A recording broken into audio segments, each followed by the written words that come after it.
Hi everyone, welcome back to Life in Spite of. My name is Sean. In today's video, I want to talk a little bit more about Meniere's disease.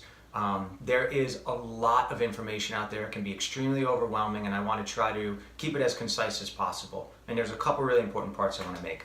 The first thing is, please do not self-diagnose as much as you can. Work with your healthcare professional, your primary care physician, your ear, nose, and throat specialist, your neurologist, your neurotologist, the list goes on and on.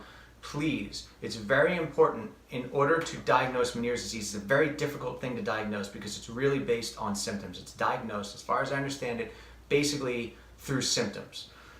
So it's important that you go to your doctors, you get your diagnostic tests to make sure that there's nothing physiologically in your body that's wrong. You know, there's acoustic neuroma, there's all sorts of scary things that are out there that could cause some of the symptoms that can be mistaken for Meniere's disease.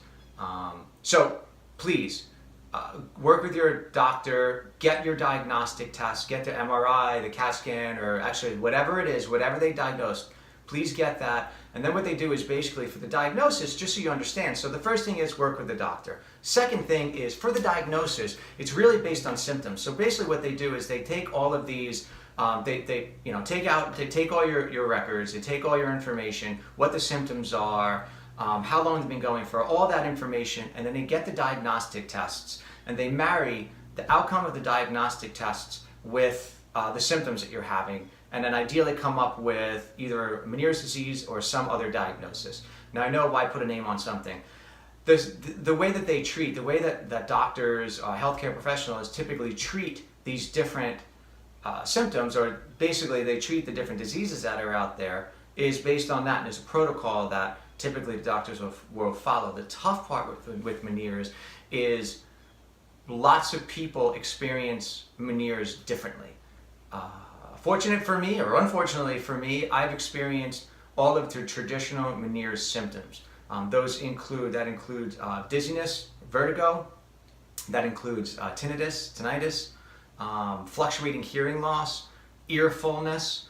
So there's a number of different that are specifically your traditional Meniere's disease or Meniere's syndrome.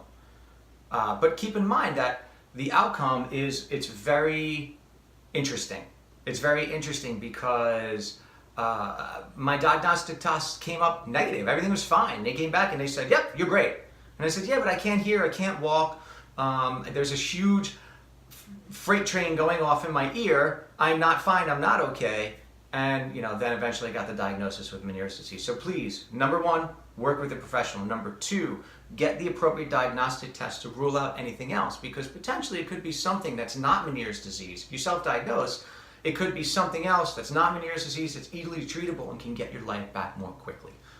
The last thing I want to mention really quick is this. If you can, listen, do your research, find out as much as you can. Don't take no for an answer.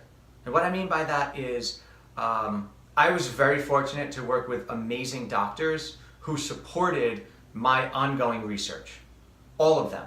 Honestly, my primary care physician, my ear, nose, and throat, I will talk about each of them individually in future videos, but they were amazing. They said, yes, try it. And I would do some research. Hey, there may be, and I'll reach out to them because I always kind of conferenced with them. It was very important to have a really strong relationship with your medical professionals, with your medical supporters, really, your medical team.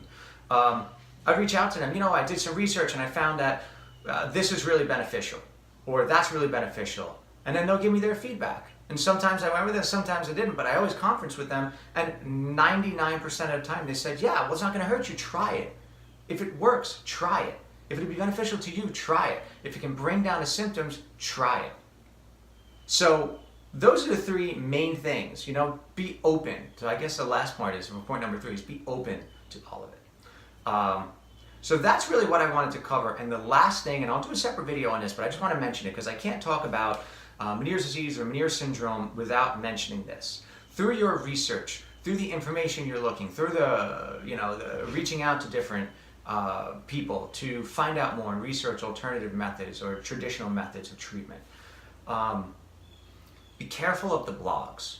Be careful of people talking about their symptoms. The only way I can say it, misery loves company. There are you may be there, and I was there, but there are a lot of struggling, fearful, lonely, desperate people.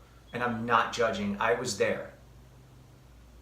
But when you're in that place and you go online and you find others that are struggling just as much as you, it is possible that it brings you down even more.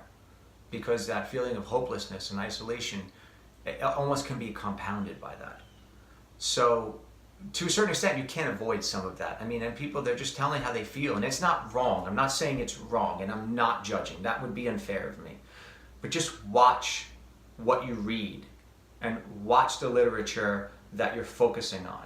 Because if you focus on the negative, there's a really good chance that could be your outcome. If you focus on the positive, if you focus on things that are working for people, things that are uplifting, unfortunately it can be difficult to find, but if you focus on that, only you can benefit from that, and it really can be a fulfilling experience for you. So with that, thank you for your time. I'll see you again. Thanks.